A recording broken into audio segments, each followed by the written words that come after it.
In virtually all areas of mathematics, there are some notions of sameness that are, strictly speaking, weaker than equality, but that say that these two things are the same for all purposes that we care about. For instance, in geometry, we say that two triangles are congruent when all of their sides are congruent to each other and the corresponding angles are all congruent to each other.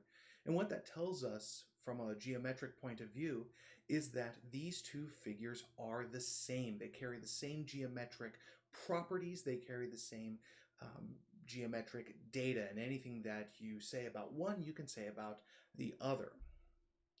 And we have a similar notion in algebra. And in algebra, that notion is that of isomorphism.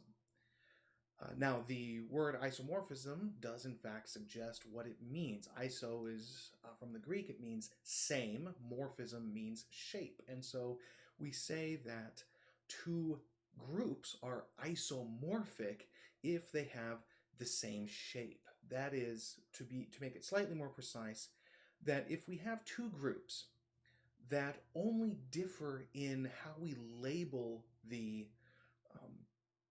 elements, if the only thing that's different about them is the names that we've given to the elements, but the internal algebraic structure is exactly the same, then we call those two groups isomorphic. They have the same shape. Algebraically, they're indistinguishable from one another. Now, the actual definition of an isomorphism is actually quite simple, a lot simpler than the strength of it would, the strength of the condition of being isomorphic suggests. So, definition 74 is that a group homomorphism is an isomorphism if it is a bijection.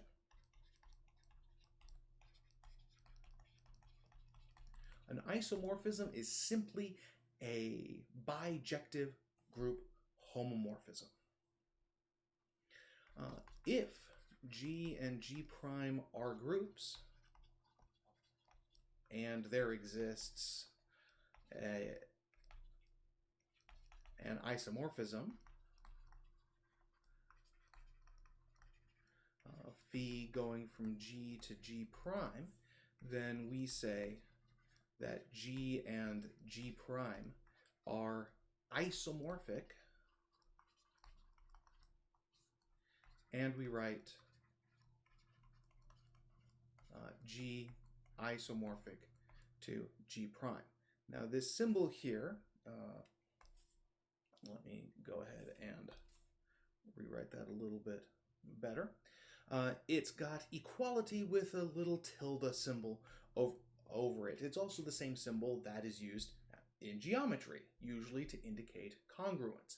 And it's saying that these groups, strictly speaking, might not be equal. The two sets that they work on might involve elements that are distinguished in terms of how they're written down, but from an algebraic point of view, the two are simply relabelings of each other. The group structure on one is exactly the same as the group structure on the other. Now, we look at this and we are often given a function between two groups, and we want to say, is this an isomorphism? There are always two steps to proving that a function is an isomorphism. Step 1, prove it's a homomorphism. Step 2, prove that it's a bijection. Now, the second step there, proving that it's a bijection, can be handled in various ways. So, let's look at an example.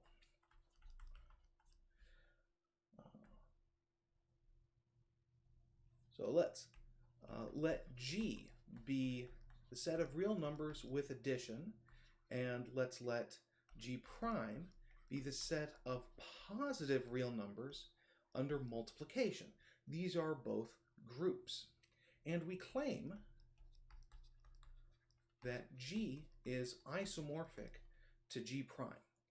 If we want to claim that two groups are isomorphic, then we either need to invoke some theorem that has the isomorphism of two groups as a conclusion, or we need to build a homomorphism between them. That is, a homomorphism, we need to build an isomorphism between them, which is a bijective homomorphism. So the first thing that we need to do is to build that function. So we could say let phi go from g to g prime be given by phi of x is equal to 2 to the x. We need to show that phi is a homomorphism and then that it is bijective. You typically want to show that phi is a homomorphism first. And the reason for that is that proving that a function is injective is easier once you know that the function is a homomorphism.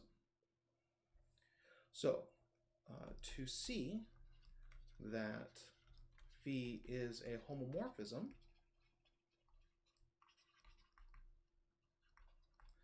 we'll let x and y belong to G. And then we need to show that phi of xy is, or x plus y rather, we need to show that phi of x plus y is equal to phi of x times phi of y. This is what we need to show. We've got addition inside because those operations are happening on the level of G, which is addition. But then when we go to phi of x and phi of y, those both live inside G prime, where the operation is multiplication. So let's work this out. We have that phi of x plus y, by definition, is 2 to the x plus y. Now, of course, we're living in the real numbers, and so we can write this as 2 to the x times 2 to the y. We can use our normal facts about real numbers, which we can see is exactly the same as phi of x times phi of y. So that shows that phi is a homomorphism.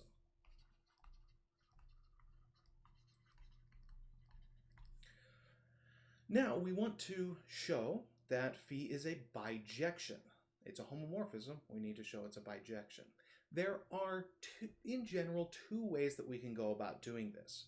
We can directly prove that it's injective and then prove that it's surjective, or we can try building an inverse function. Which one of those methods is easier depends on the situation. In general, the more complicated the situation,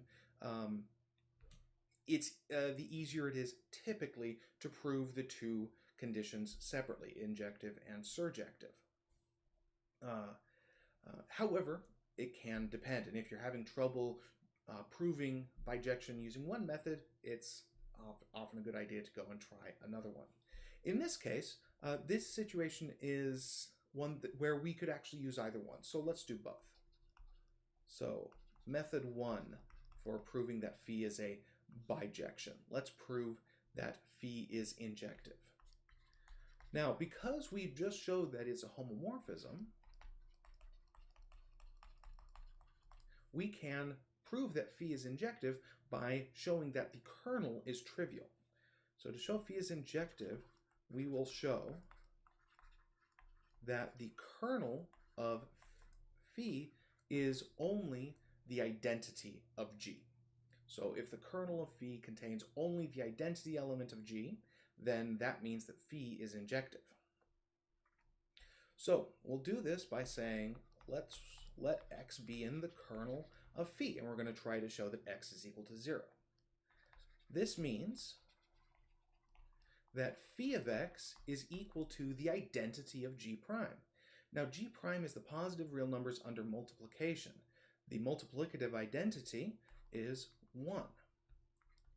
So this means that phi of x is equal to 1, and we know that phi of x is, by definition, 2 to the x. So 2 to the x equals 1, and we know that 2 to the x is a strictly increasing function, hence injective, which means that x equals 0 is the only solution to this equation. So hence, the kernel of, hence the kernel of phi is only the set containing 0, so phi is injective. To show that phi is surjective, we need to show that if we take any element of G prime, then there is some element of G that gets mapped to it. So let's let Z be in G prime. Since Z is greater than 0, the logarithm of base 2 of x of Z is defined. So we have that phi of log base 2 of Z by definition is equal to 2 to the log base 2 of Z, which is equal to Z. So we started with anything in G prime. We showed that phi of something equals that Z. That tells us that phi is surjective. So we've shown that phi is injective. We've shown that phi is surjective. Hence, it's a bijection. Let's look at a second method for proving that phi is a bijection. The other general way that we show that a function is a bijection is by constructing an inverse.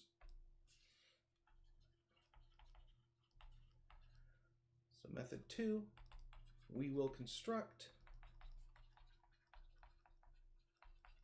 a set theoretic inverse of phi, meaning that the function that we're about to construct, we're not going to try to show that it's a homomorphism or anything. We're just going to show that on the level of sets, it's an inverse of phi.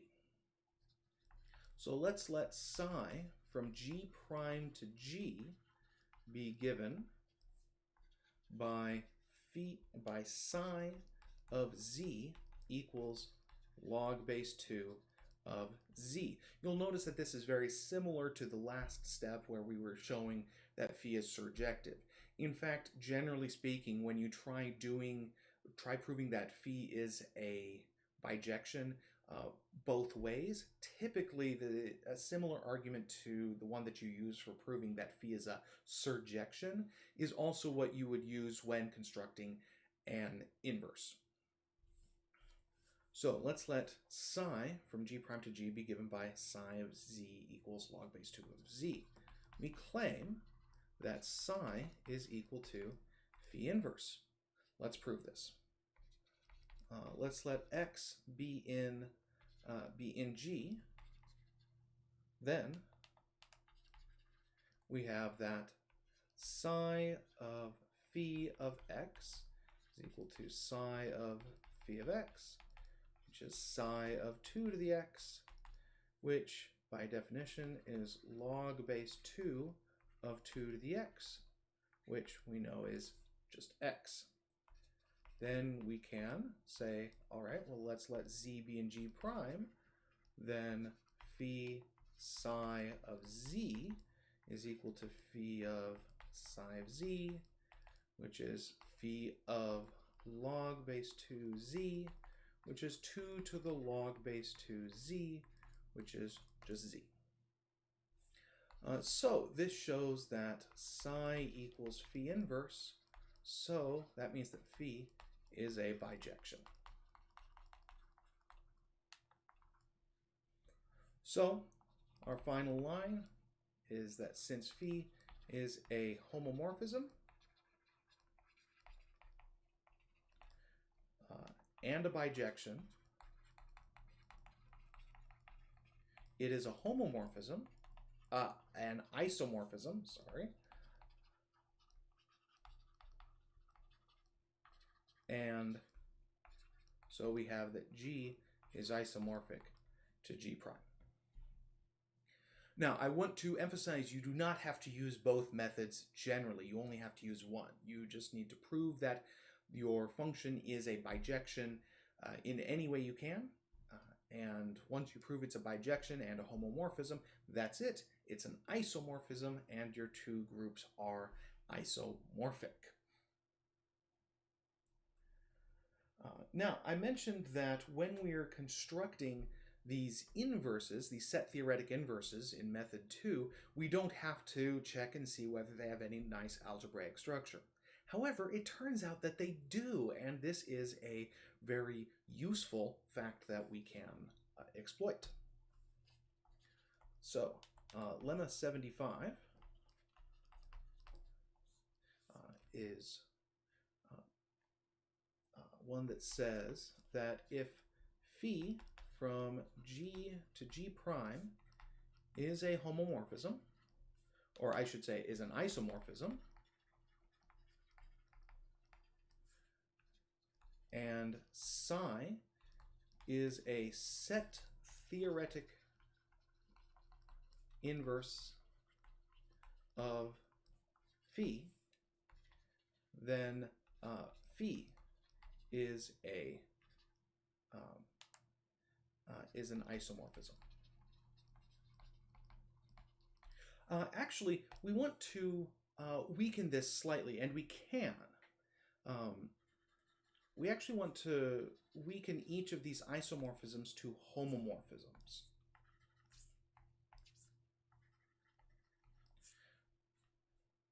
So if phi from G to G prime is a homomorphism and psi is a set theoretic inverse of phi, then psi is itself a homomorphism. And in this case, both phi and psi are isomorphisms.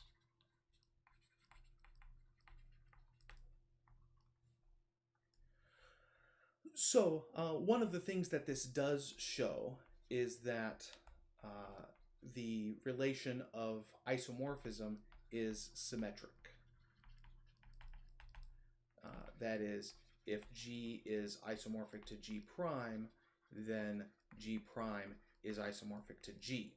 Because if I take any isomorphism from G to G, then it is a homomorphism and it has an inverse, and lemma 75 says that that inverse has to be a homomorphism, and by definition it's bijective also. Therefore, the relation of isomorphism is symmetric. It is also reflexive and transitive, so isomorphism is in fact an equivalence relation on groups. Though we won't have a huge amount of things to do with that, we're not going to be constructing equivalence classes of groups explicitly. The proof of lemma 75 is an exercise.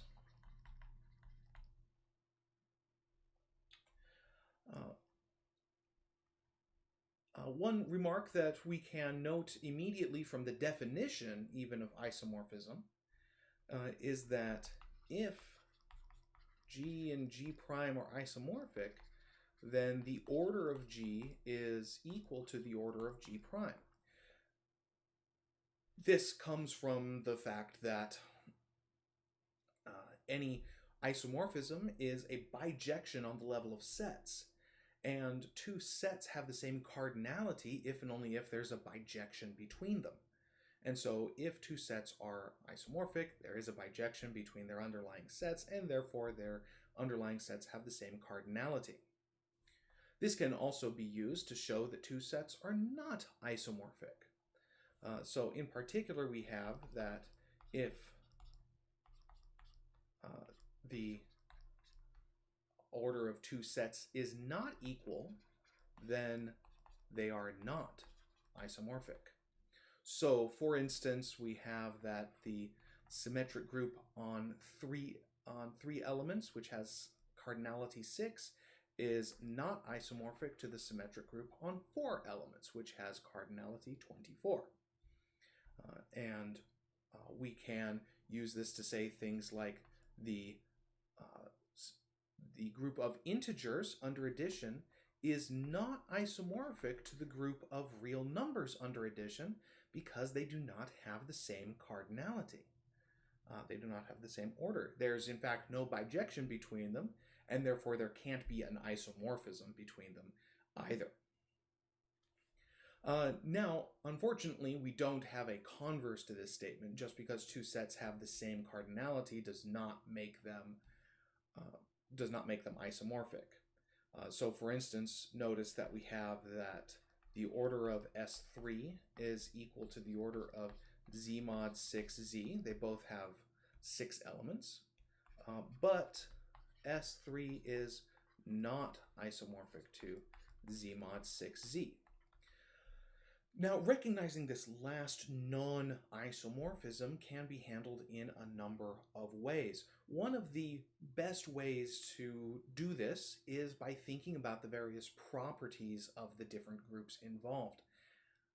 Algebraically, two isomorphic groups are indistinguishable from one another. And so any algebraic property that one has, the other one has to also have. And so if there's any difference between them, then they can't be isomorphic. So, for instance, one way that we can recognize that S3 is not isomorphic to Z mod 6Z is by looking at whether or not they are abelian. So, for instance, if Z mod 6Z, or the group Z mod 6Z is abelian, but the group S3 we know is non-abelian. We've looked at those before. And an abelian group can never be isomorphic to a non-abelian group, no matter what. This is actually a consequence of some of the statements that we proved about homomorphisms back in the last lecture. That if you have a group and a homomorphism from that group, then remember that that group is abelian. If that group is abelian, then so is its image. Well, in the case of two isomorphic groups, then the image of that isomorphism is the whole group. The image of an isomorphism from G to G prime is all of G prime. All right, so let's look at what else we can say.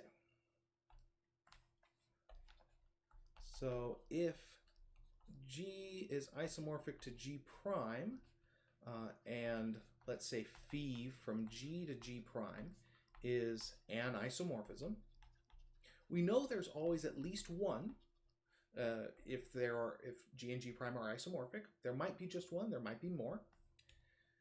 If G is isomorphic to G prime, phi is an isomorphism, then for any A in G, the order of A is equal to the order of phi of A. So this is another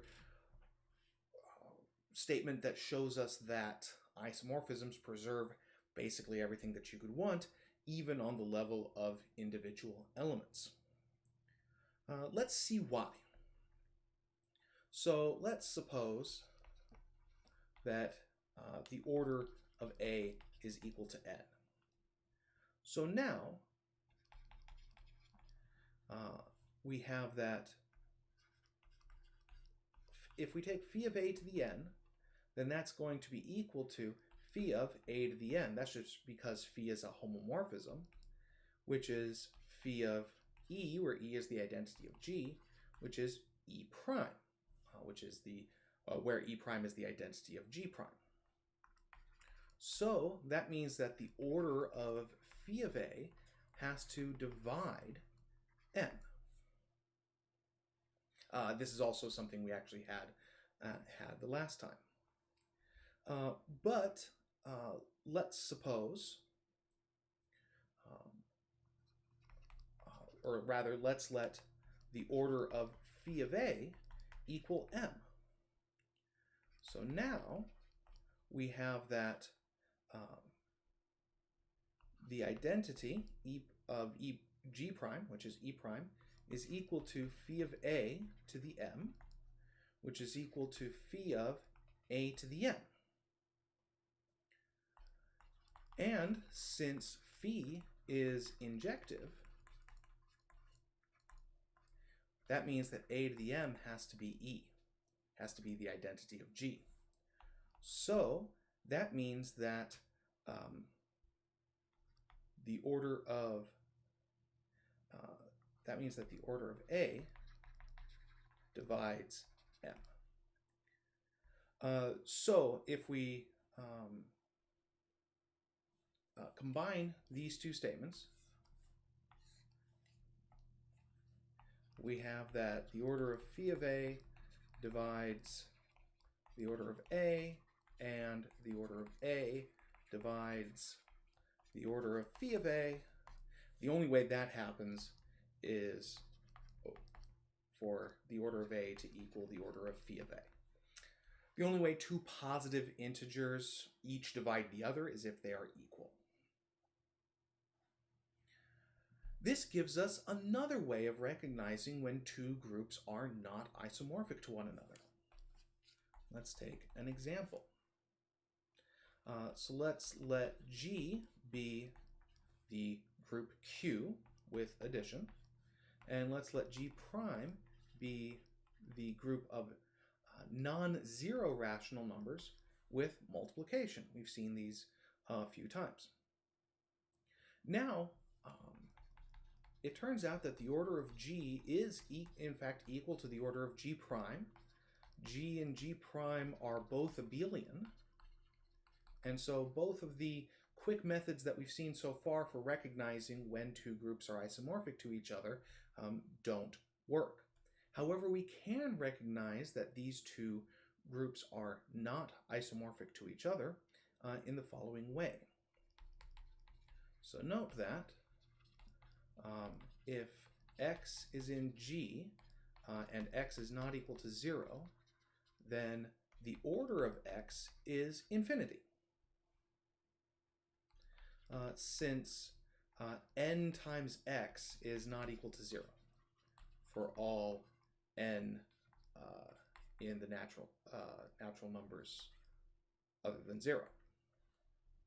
So no matter how many times you add up x to itself over and over and over and over and over again, you're never going to get back to 0.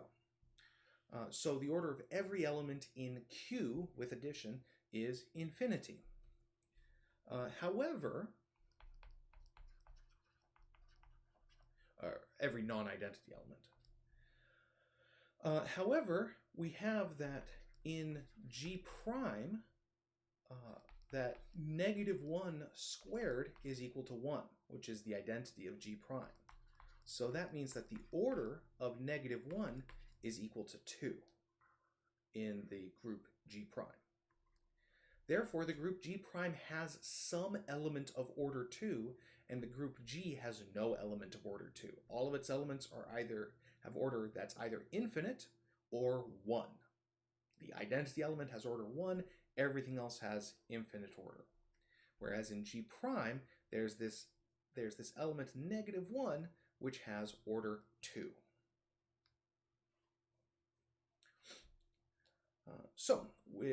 That's where we can, that's another way that we can look at a couple of groups and determine that they're not isomorphic by showing that they don't have the same number of elements of the appropriate order. And we can often do this, especially when we're working with small groups of small order. We can literally just go through and count sometimes how many elements of each order we've got, and if they don't match up exactly, then we know that the two groups are not isomorphic. For instance, let's consider two groups that are given by the following Cayley tables.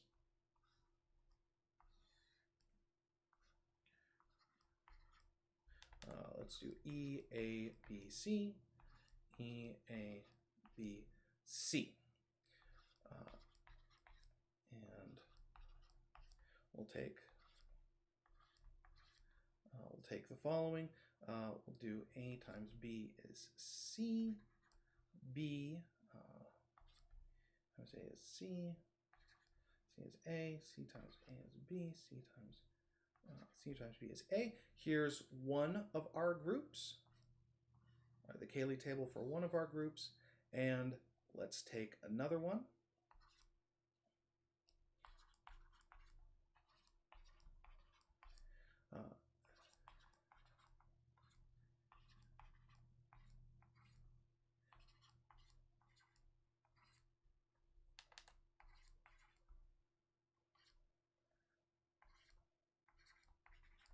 All right, so here are two groups. We can actually check that they are groups without too much trouble.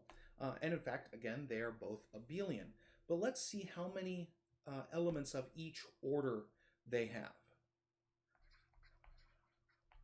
So we've got orders. Possible orders are 1, 2, and 4 actually, because this group has order 4. We know that the orders of the elements have to be 1 or 4. So the element E has order 1, always has order 1. The element A, notice that A times A is E, so A has order 2. B times B is the identity, so B also has order 2. C times C is the identity, so C has order 2. So this group has one element of order 1, 3 elements of order 2. Let's do the same thing over here. So we still have that the identity has order 1. That's always the case. Now let's look at A. And for this, we'll see that A times A is equal to B. A cubed will be A times A squared, which is A times B. A times B is C. And so we have that the order of A is not 2. In fact, we didn't even need to do the compute the cube of A. Because the order of A is not 1 and it's not 2, the only other possible order for A is 4. So in fact, if all we wanted to do was to note what the order, whether these two groups were isomorphic, we could stop here. But in fact, we can continue pretty easily. Looking at B, if we look at B times B, we get that B squared is the identity. So B has order 2, but then C times C is equal to B. Therefore, C does not have order 2, therefore it must have order 4. So for finite groups, one can construct tables of orders of the various elements and use that to determine, or not to determine, but they can detect when two groups are not isomorphic to each other. Once again, though, simply if we did know that two groups have as many elements of the same order as each other for each order, that unfortunately would not be enough to prove that they are isomorphic.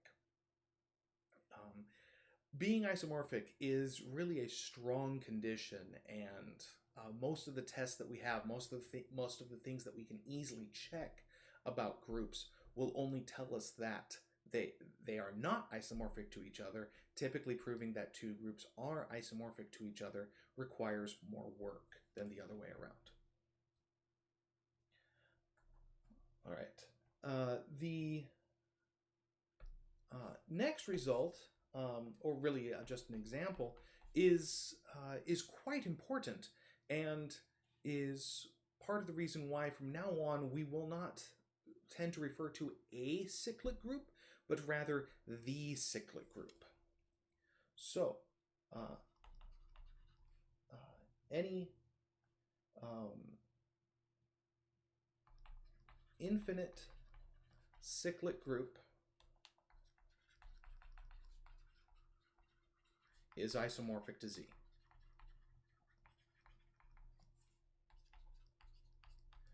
So any infinite cyclic group could be written lots of different ways, but no matter what, it's always isomorphic simply to the integers with addition. Let's see why this is. Let's let G be the cyclic group generated by A, be infinite.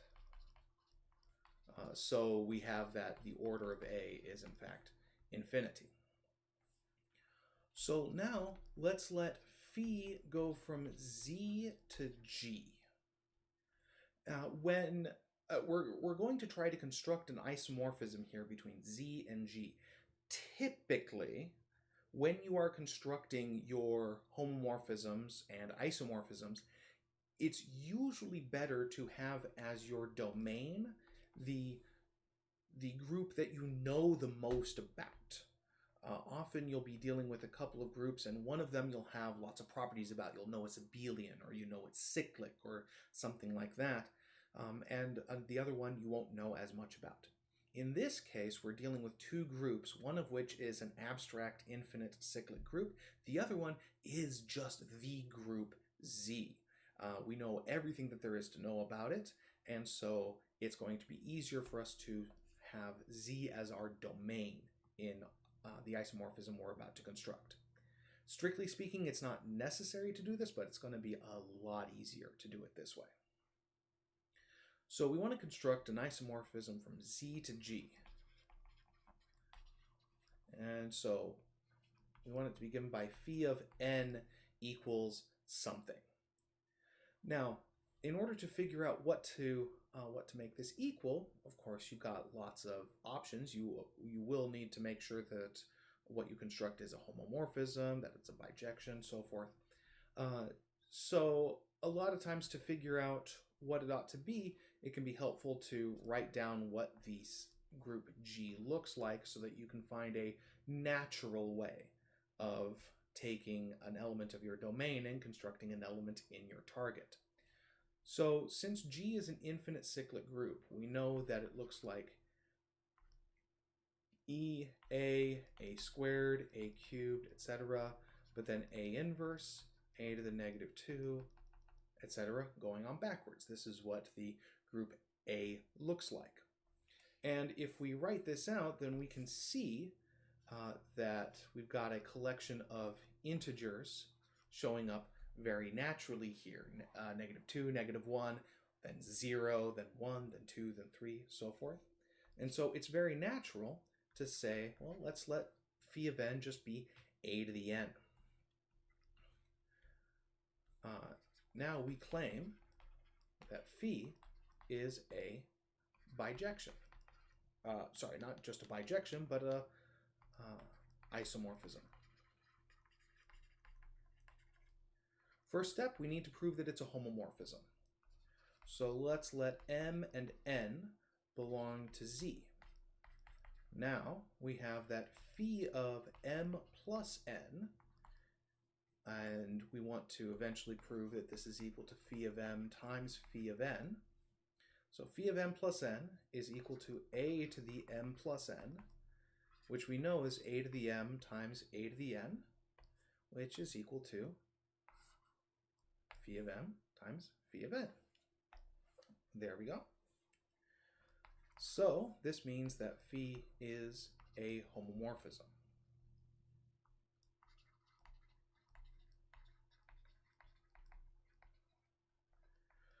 Now to show that it's a bijection, in this case it's going to be a little bit easier to show that it's injective and surjective separately. Let's let n be in the kernel of phi, so that phi of n is equal to the identity, but we know that phi of n is equal to a to the n. So we've got that a to the n is equal to the identity. But since the order of a is infinite, this means that n has to actually be 0. Because the only power you can raise a to in order to get the identity is 0 when the order of a is infinite. So that means that the only thing in the kernel of phi is the identity of Z, which is 0, which implies that phi is injective.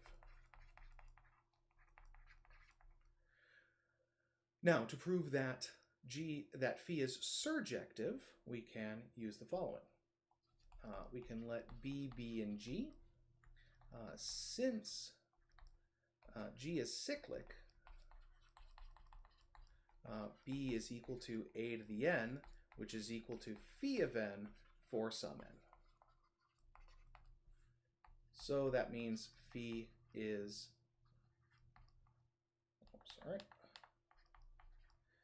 surjective. Thus, we have that phi is a homomorphism, it's injective, and it's surjective, so phi is an isomorphism. So every infinite cyclic group is isomorphic to Z. From the point of view of algebra, there is only one cyclic group, because any groups that are isomorphic to each other, we consider the same. Algebraically, we can't tell the difference between two cyclic groups, two infinite cyclic groups, because any infinite cyclic group is isomorphic to Z. Now, there are a collection of very important theorems that tell you when groups are isomorphic or allow you to construct isomorphisms between groups. The most important one has the appropriate name, the First Isomorphism Theorem. So this is Theorem 76. The First Isomorphism Theorem.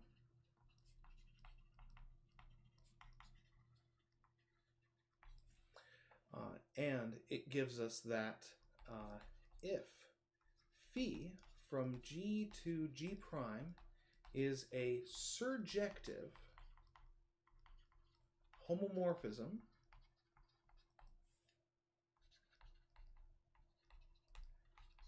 then G prime is isomorphic to G mod the kernel of phi. All right, so this is a very important theorem. This is central to many of the arguments that we're going to make in the future. It says that any surjective homomorphism immediately gives us an isomorphism. And in fact, it tells us that for many applications, we don't have to worry about building an isomorphism. It's enough for us to build a surjective homomorphism, and that'll give us an isomorphism out of it. So a few notes just before we go into the proof.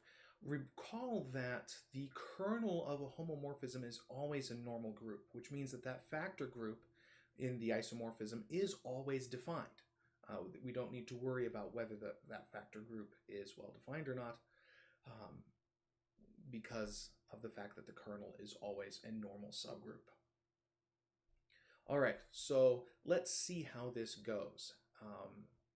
We're going to make obviously an argument here for the first isomorphism theorem, and then this is going to be the main way going forward that we show that two groups are isomorphic to each other, actually. Most of the time from now on, if we want to show that two groups are isomorphic, we construct the surjective homomorphism, compute the kernel, and then use Theorem 76.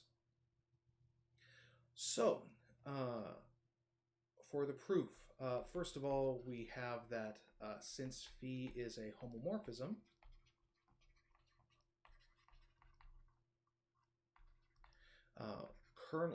the kernel of phi is a normal subgroup of G, as I mentioned. So the two groups, anyway, at the end of the statement here are well defined. So we need to try to come up with a homomorphism, an isomorphism, in fact, between the groups G prime and G mod the kernel of G. Now, at this point, we've got a couple of options. We could try going either way. We could try constructing a map from G prime to G mod kernel of G, or we could go from G mod the kernel of Phi to G prime. Choosing which direction to go in can make your life a lot harder or a lot easier. In this case, the reason that we are definitely going to use this second one is that we already have a homomorphism that we can use going in that direction. We already have a homomorphism phi that goes from G to G prime, and so defining a new one going from G mod the kernel to G prime is going to be a lot easier than trying to construct one going back the other way. We're going to be able to use the fact that we already know that phi is a homomorphism and take advantage of lots of things there. So let's build that one. So we're going to build a function, and we're going to call the function phi bar. This is pretty standard notation for the isomorphism that gets constructed when you go from for the isomorphism constructed out of the First Isomorphism Theorem. One of the nice things about this proof is that we're actually going to be able to describe this isomorphism function explicitly in terms of the original homomorphism, which is not always the case. So let phi bar from G mod the kernel of phi to G prime be given by, now the elements of G mod the kernel of phi are of the form x times the kernel of phi, which I'm now going to start denoting with a k just for the sake of convenience. I should note that above here. So I'll say let k be the kernel of phi. So we're going to construct this phi bar from G mod k to G prime, be given by phi bar of xk. We've got this coset of k. It's got the representative x, and we want to somehow come up with some element of G prime out of it. Well, the one way that we have of moving from G to G prime is using the homomorphism phi that we started with. So we have that phi bar of xk. We're going to define that to be just phi of x.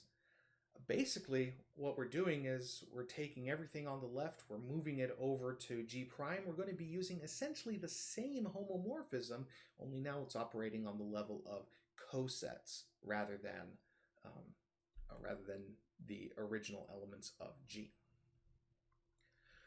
Right, now we have a few things that we need to prove here. We want to show that phi bar is an isomorphism, which means we need to show it's a homomorphism and that it's bijective. However, the first thing that we need to do is to prove that it's well defined. Remember that any time we are describing a function whose domain is a factor group or is a set of equivalence classes with representatives that we're using to define the function, we need to make sure that, that the function that we define is in fact well defined. So let's show that phi bar is well defined. Let's let xk equal yk. And we'll show that phi of xk equals phi of yk. Now, since xk equals yk, we have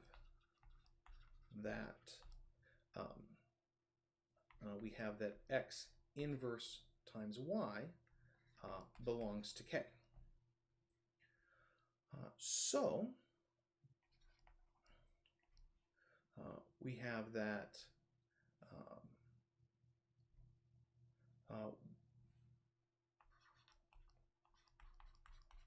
phi bar of xk inverse times phi bar of yk. This is what we're going to work with. To prove that two elements are equal, we're trying to show that phi bar of xk and phi bar of yk are equal. we have one method, which is what we're using here, and that's to show that if you take the inverse of one times the other, you get the identity. Let me just note we're using here the fact that if A inverse times B is the identity, then A equals B. This is what we're going to try and use. In this case, phi bar of xk is playing the role of A, phi bar of yk is playing the role of B. So this means that we have that phi bar of xk inverse times phi bar of yk is equal to, now phi bar of xk by definition is phi of x, and phi bar of yk by definition is phi of y. That gives us phi of x inverse times phi of y, and so that gives us phi of x inverse y, because phi is a homomorphism throughout. Now, since x inverse y belongs to k, which recall is the kernel of phi, that means that by definition phi of x inverse y is the identity of G, which we write as E prime. So that means that phi bar of xk inverse times phi bar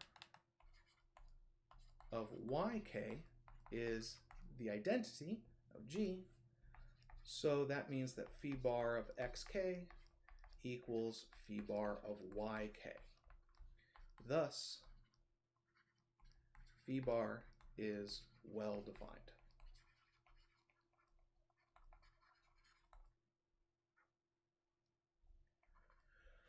Once we have that phi bar is well defined, most of the rest of the argument actually goes fairly quickly.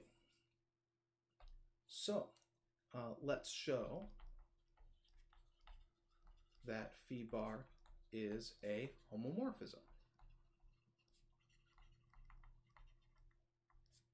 If we have phi of xk times yk, well, xk times yk is, by the definition of multiplication in the factor ring, xy times k. This is all phi bars. So phi bar of xk times yk is phi bar of xyk, because xk yk is xyk. By definition, this is phi of xy. Now we know that phi is a homomorphism, so that means that we get phi of x times phi of y. But of course, phi of x is the same as phi bar of xk, phi of y is the same as phi bar of yk, and so this shows that phi bar is a homomorphism.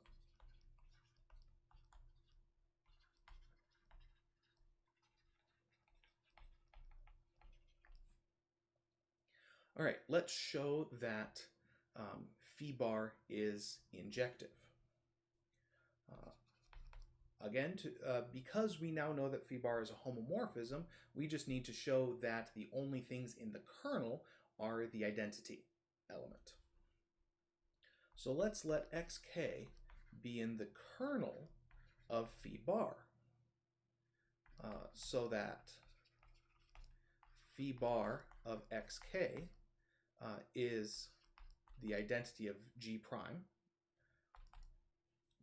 but phi bar of xk is phi of x by definition.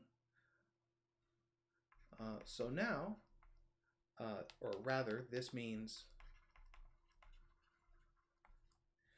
that x belongs to the kernel of phi, or k as we've been calling it.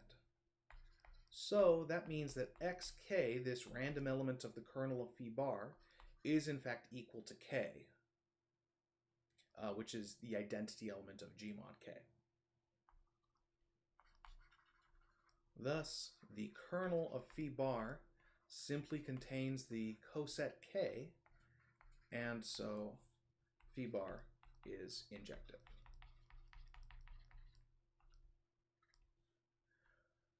All right, so we have that phi bar is a homomorphism. We have that it's injective.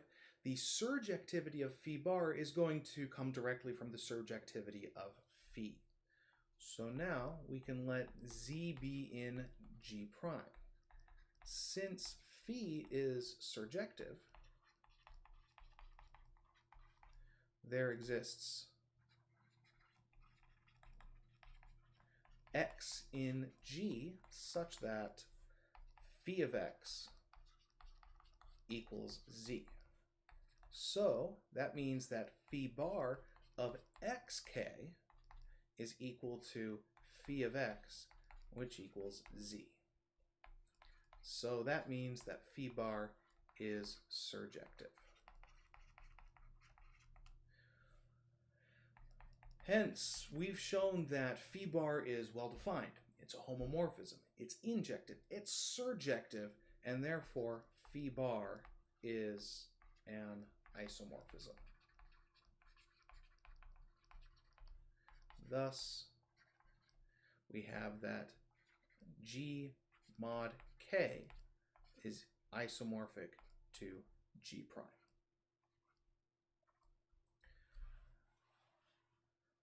The first isomorphism theorem, as its name suggests, is not the only isomorphism theorem. There are, in fact, 4 of them that are typically named. We're not going to look at all of them because it turns out that the first isomorphism theorem really is quite powerful and gives us most of what we need for the job that we're working on. In particular, we can use it to analyze cyclic groups that aren't infinite, finite cyclic groups. And once again, what we'll find is that there's only one cyclic group of each order up to isomorphism, which is all we care about in algebra. So let's look at the following example. So any cyclic group of order n is isomorphic to Z mod NZ, which we can also write as Z mod the cyclic group generated by n. So let's see a proof of this. Let's let G be a cyclic group generated by A of order n. And what we're going to do is we're going to construct a homomorphism not from Z mod NZ to G, but just from Z to G. And in fact, it's going to be basically the same as the homomorphism we used before. So let's let phi from Z to G be given by phi of n, we've got G is a cyclic group of order n. So let me write this as phi of m is equal to a to the m. Now, by definition, phi is surjective. So we can look at that right away. Also, we have that phi of x plus y is equal to a to the x plus y is equal to a to the x, a to the y, which is phi of x times phi of y. So phi is a homomorphism.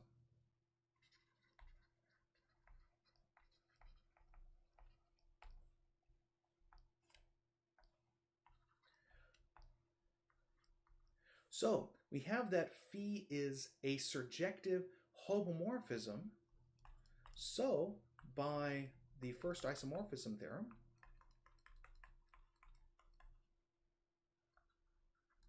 we have that G is isomorphic to Z mod the kernel of phi. So now we need to figure out what the kernel of phi is. We have that phi of n is equal to a to the n, which is the identity of G. So that means that the element n belongs to the kernel of phi, which in turn means that the cyclic subgroup generated by n is a subset of the kernel of phi, because the kernel is itself a subgroup. Now, if M is in the kernel of phi, then that means that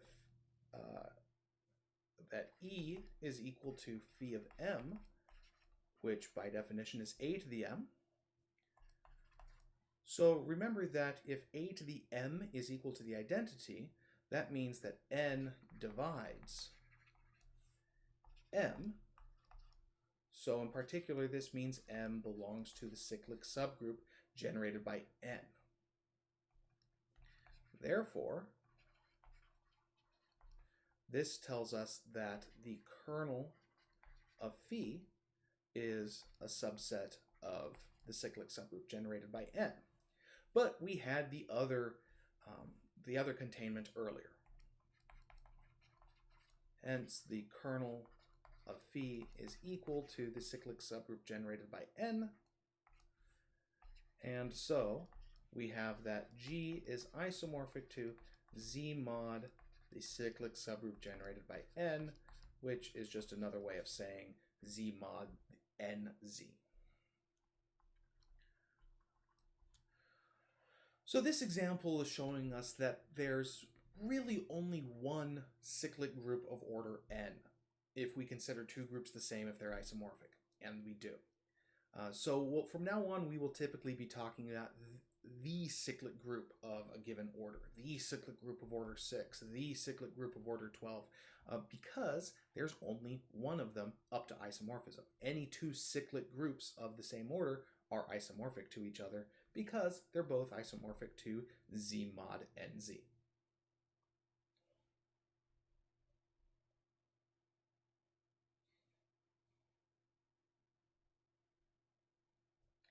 All right, the last theorem that we want to do today is to show that every group is isomorphic to a certain subgroup of a symmetric group. Theorem 77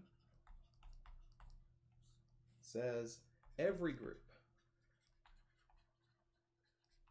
is isomorphic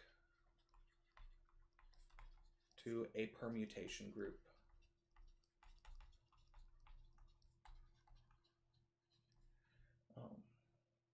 on some set. And if the order of G is finite, if G is a finite group of order n, then G is isomorphic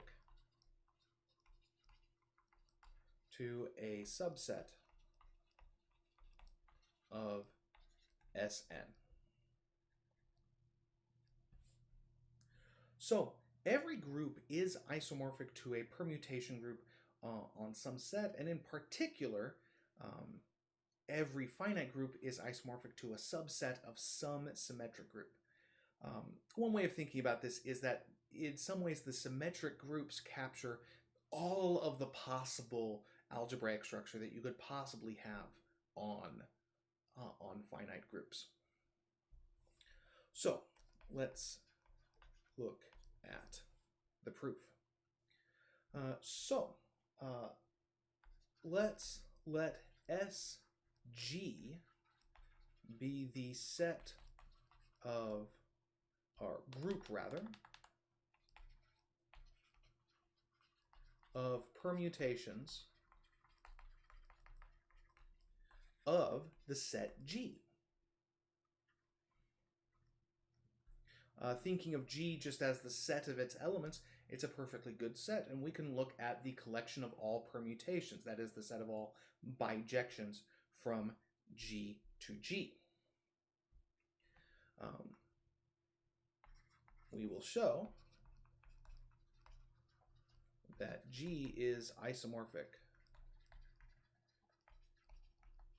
to a subgroup of SG. All right, so in order to do that, we need to say for every element of G, we're going to construct some permutation of G. So for any element X of G, let sigma sub X from G to G be the function multiplication by X. So phi X of any element A is just X times A. So now phi X is a bijection, which can most easily be seen by noting that phi X inverse is its inverse.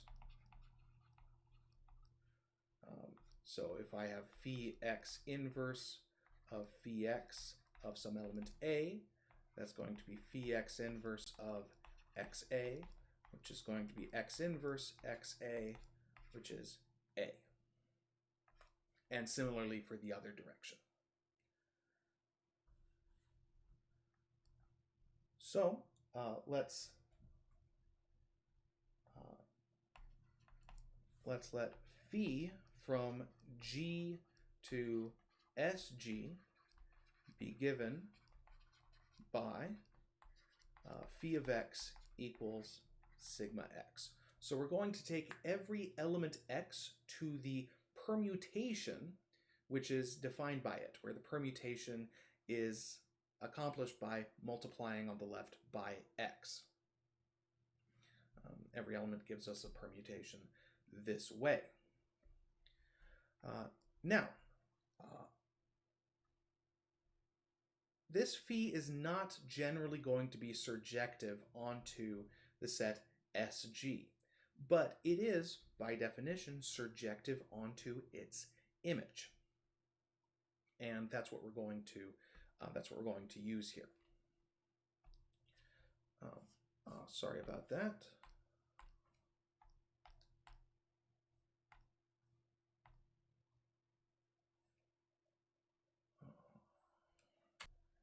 All right, sorry about that. So now let's show that this phi that we described is a homomorphism. Let's show phi is a homomorphism.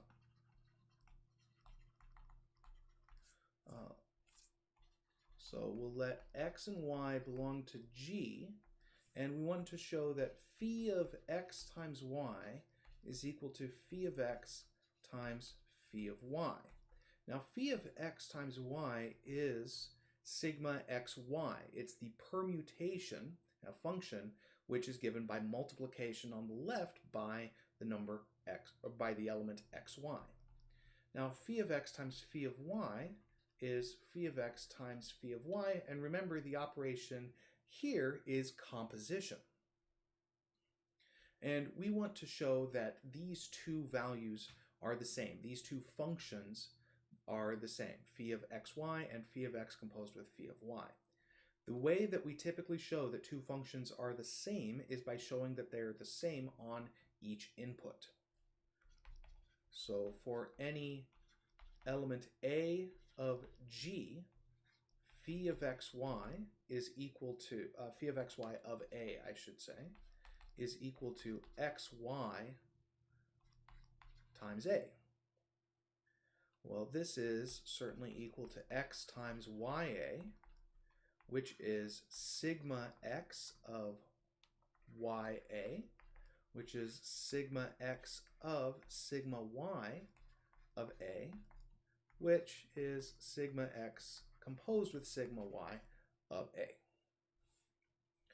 So that means that sigma xy is equal to sigma x times sigma y, and so phi is a homomorphism.